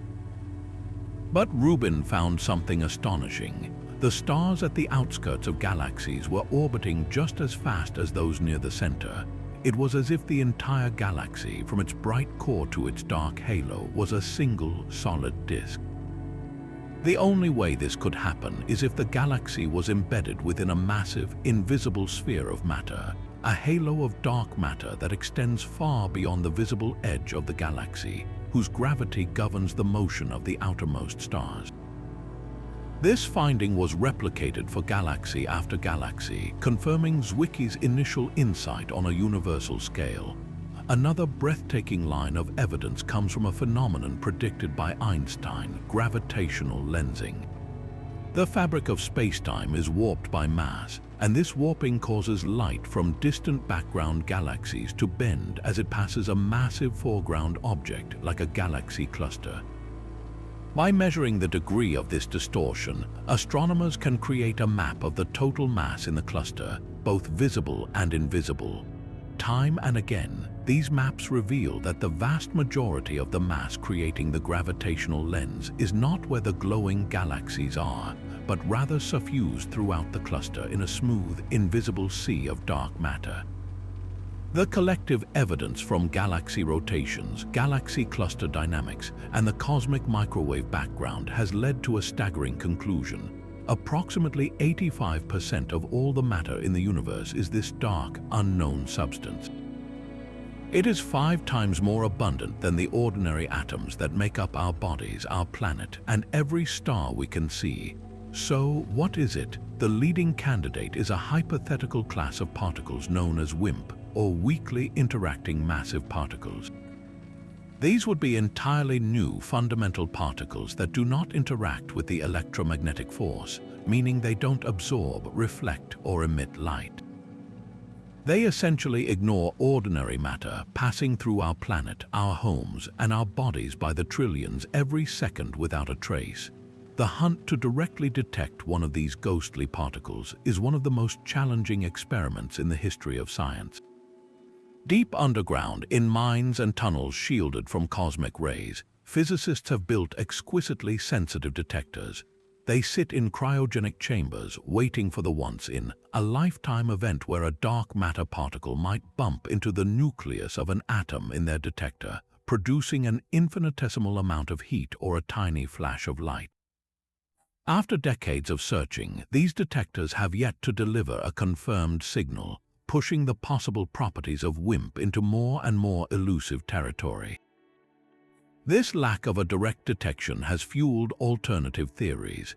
Some scientists propose that dark matter isn't a particle at all, but that our understanding of gravity itself is incomplete on the largest scales. This idea, known as modified Newtonian dynamics or MUND, suggests that gravity behaves differently at the incredibly low accelerations found in the outskirts of galaxies, eliminating the need for an invisible substance. While MUND can explain some galactic rotation curves, it struggles to account for the gravitational lensing effects observed in colliding galaxy clusters, like the famous Bullet cluster. In that system, the visible galaxies collided and slowed down, but the bulk of the mass mapped through lensing sailed right through the collision, completely separate from the normal matter. This is precisely what you would expect if the mass were made of ghostly, non-interacting particles, and it remains a significant challenge for modified gravity theories. The profound mystery of dark matter's true nature is more than just a puzzle. It is a fundamental gap in our understanding of reality. This invisible scaffolding dictates the architecture of the universe, guiding how galaxies form and cluster into the vast cosmic web. Its gravitational pull is the unseen hand that shaped everything we see.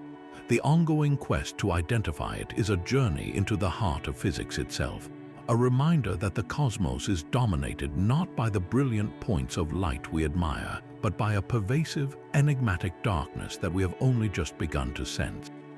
Just when we thought our cosmic map was nearing completion, a new eye in the sky began to peer deeper into the past than ever before, and it immediately started redrawing the entire timeline of cosmic history. The James Webb Space Telescope, with its unprecedented power to see in infrared light, was designed to find the very first galaxies, the infant building blocks of the universe. What it found instead were cosmic teenagers, fully formed and strutting around the nursery when, according to all our theories, they should have only been taking their first tentative breaths. These are the so-called universe breakers, a collection of galaxies observed in the incredibly early universe, a mere 500 to 700 million years after the Big Bang. Under our long-established standard model of cosmology, this period should have been the cosmic dark ages, a time when the first faint stars and protogalaxies were only just beginning to coalesce from the primordial soup of hydrogen and helium. The galaxies JWST discovered are not these faint, fragile seeds. They are monsters. They contain hundreds of billions of stars, and their masses rival that of our own mature Milky Way, a galaxy that has had over 13 billion years to grow and accumulate stars. This is the equivalent of finding a fully developed medieval cathedral in the middle of a prehistoric settlement of mud huts. The sheer existence of these galaxies presents a profound challenge to our understanding of galaxy formation. The prevailing model is one of hierarchical growth.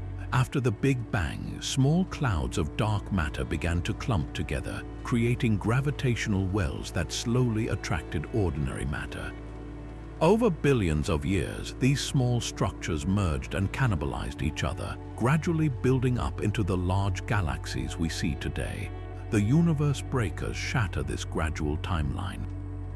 They achieved a level of maturity and mass that our models suggest should have taken many billions of years longer to accomplish.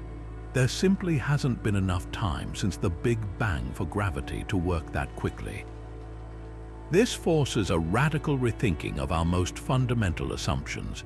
Either our understanding of how galaxies form is critically flawed, or our measurement of the universe's age is somehow wrong, or we are witnessing the effects of unknown physics that allowed matter to clump together with impossible speed in the universe's infancy. One of the most startling aspects of these discoveries is their abundance.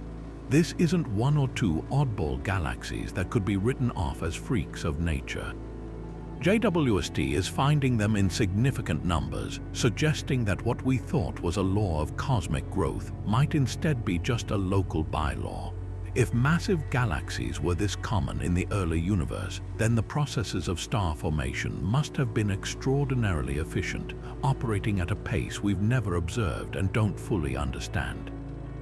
This impossibly efficient star formation is another layer of the puzzle. For a galaxy to grow so massive so quickly, it would have needed to convert nearly 100% of its available gas into stars, a feat that defies our observations of modern galaxies, where the process is messy and inefficient, with stellar winds and supernova explosions often blowing away the very gas needed to form new stars.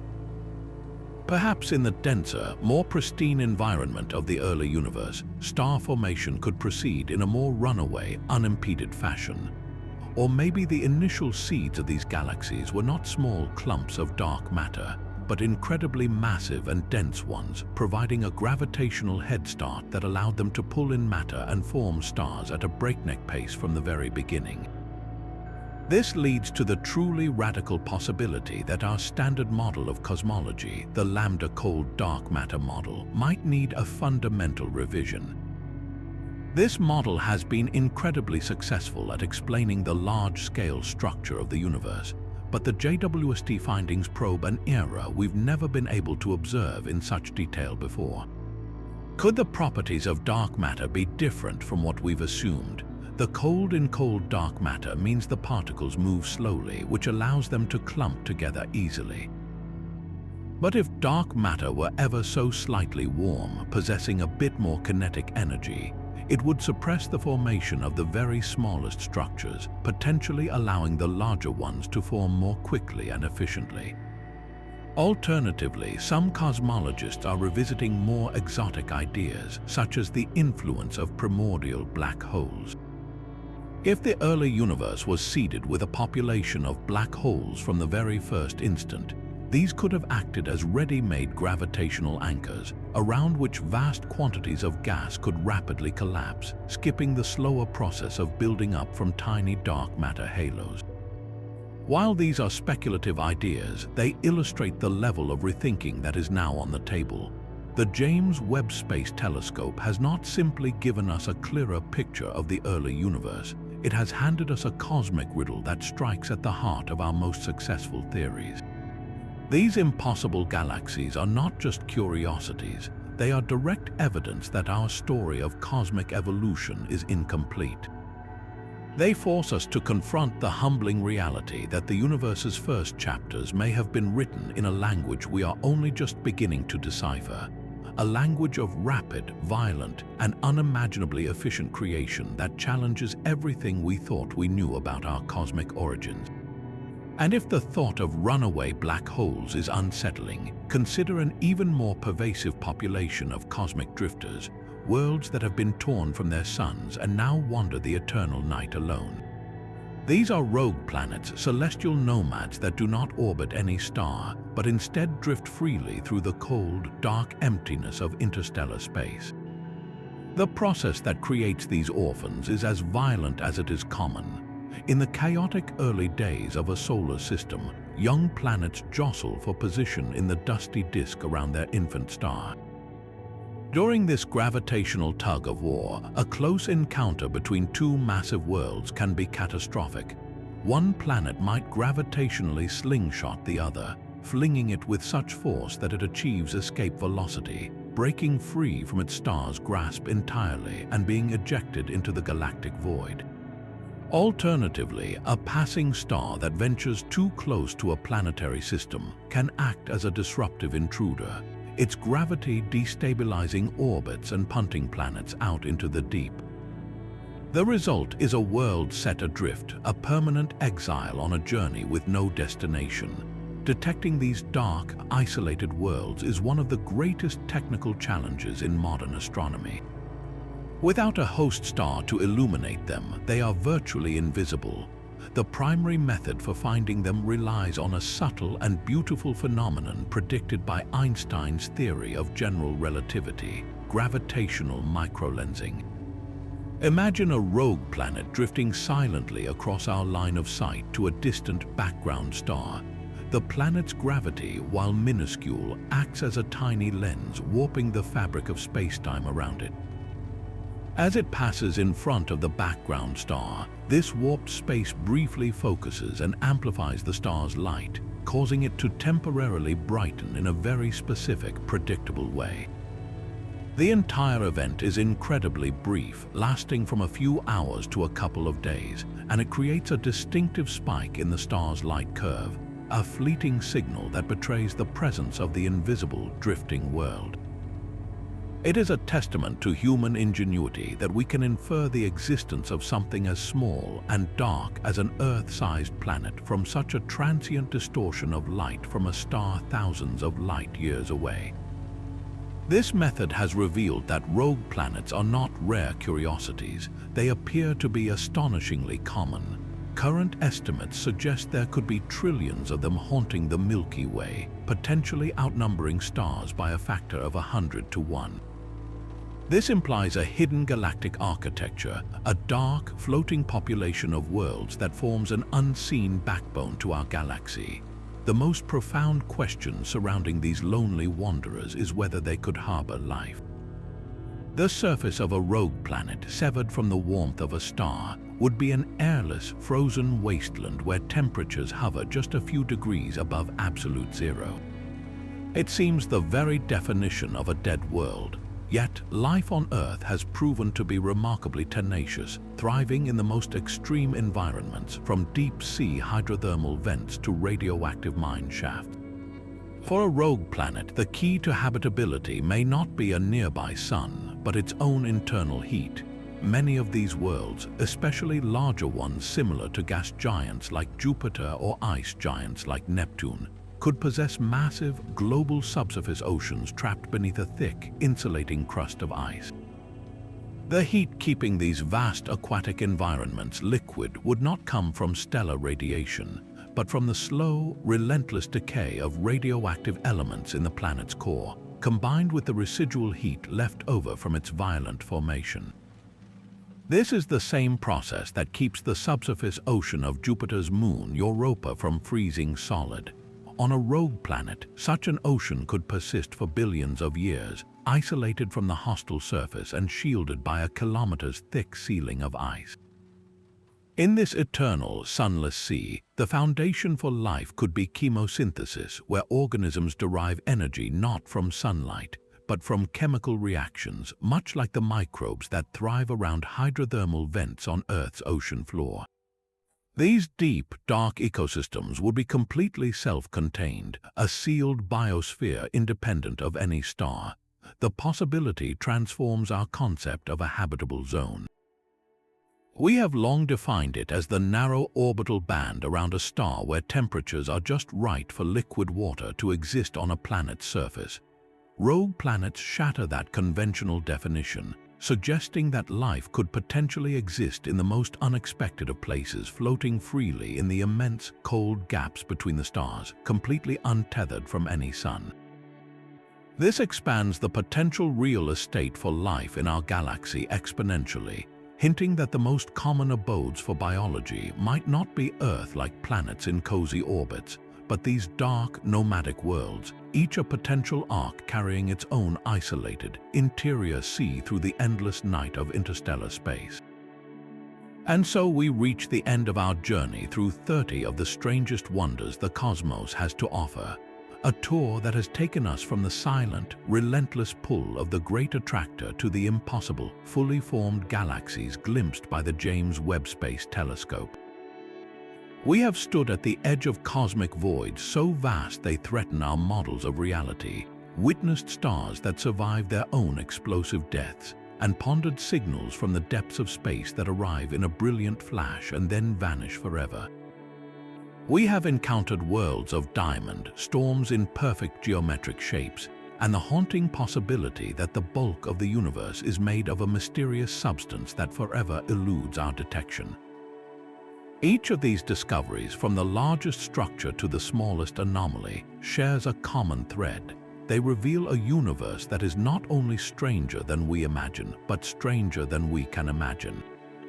The cosmos operates on a scale of creativity and violence that continually defies our earthly expectations, crafting phenomena that seem to belong to the realm of science fiction, yet are confirmed by the hard, empirical data collected by our most powerful instruments.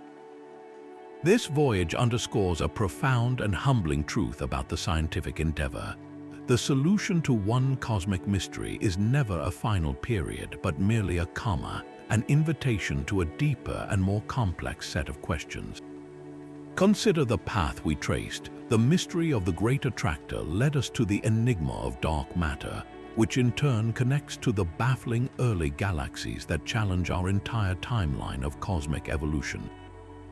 The strange dimming of Tabby's star, once thought to be a potential megastructure, opened a window into the chaotic and destructive processes that shape planetary systems.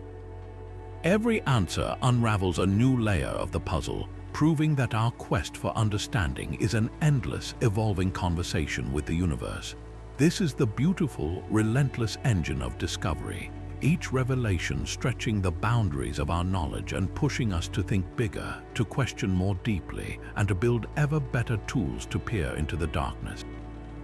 The true significance of these 30 strangest things is not just in their individual weirdness, but in the collective lesson they teach us about our place in the grand scheme. We are inhabitants of a small world orbiting an average star in a quiet suburb of a common galaxy. Yet, from this humble vantage point, we have managed to map the large-scale structure of the universe, deduce the presence of invisible matter, and capture the faint afterglow of creation itself. Our curiosity, our ingenuity, and our refusal to accept superficial explanations have allowed us to decode the universe's deepest secrets, one bizarre piece at a time. These discoveries are a testament to the power of the human spirit to reach beyond its limits and comprehend the incomprehensible. So the next time you find yourself under a clear, dark sky, take a moment to look up. Let your gaze wander from the familiar constellations to the deep blackness between them. Remember that within that apparent emptiness lurk wonders beyond counting, rogue planets with hidden oceans, zombie stars, and colossal bubbles of energy. Remember that the universe is a living, breathing, and spectacularly bizarre place, and we have only just begun to explore it. The greatest discoveries are not behind us. They are waiting in the vast, unknown cosmos, hidden in the next faint signal, the next anomalous flicker of light, the next question we are brave enough to ask. Stay curious.